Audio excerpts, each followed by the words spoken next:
He was 17 years old with a life full of plans and dreams ahead of him.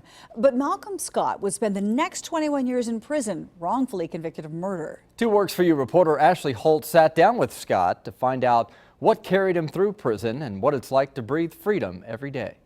I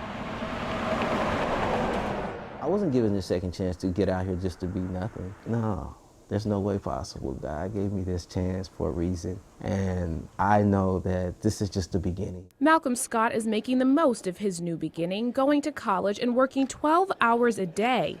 He has dreams of training professional athletes, but his ability to dream at this point in his life is a true testament to his faith. When they said guilty, it was like the whole courtroom started spinning around in circles. The state of Oklahoma convicted Scott and DeMarco Carpenter of the 1995 murder of Karen Summers. His sentence, life plus 170 years. I'm 17 years old. You're just saying, it's over for you. For almost half of his sentence, he says he was angry at too many people to count.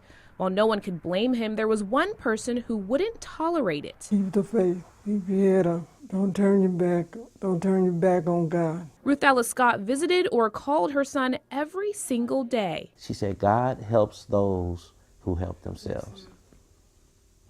I'll never forget that. Scott says after about 10 years on the inside, his mother helped restore his faith. She helped him believe this wasn't the end for him. I had to look above, and realize that God may have a bigger plan for me. Q. Eric Cullen. I saw it in his eyes. He'd been wrongfully imprisoned. The private investigator helps inmates who have been wrongfully imprisoned. When he came across Malcolm's case, he said it was clear police got it wrong. He and the Oklahoma Innocence Project agreed the real killer was right under investigators' noses the whole time.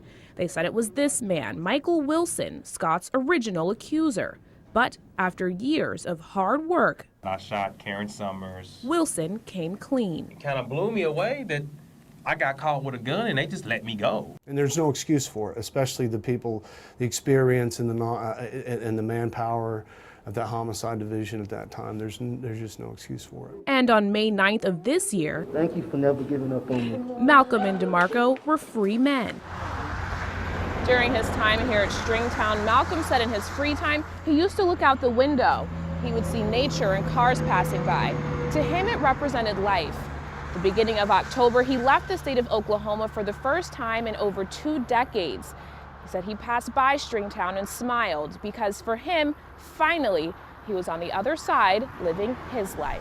Not in there anymore, and that just feels wonderful. Even though he spent more of his life in prison than out, he says he's not discouraged. For 20-something years, I was told I would never even experience this again. I would never even see this. I would never be here with my mother again. This is a celebration. From Tulsa, Ashley Holt, 2 Works For You. Now Malcolm says he hopes his story will inspire others who get a second chance to keep pushing and believing. Eric Cullen says he's looking into whether a civil rights lawsuit is warranted against the city. 2 Works For You did reach out to both the city of Tulsa and the Tulsa Police Department, but they declined our request.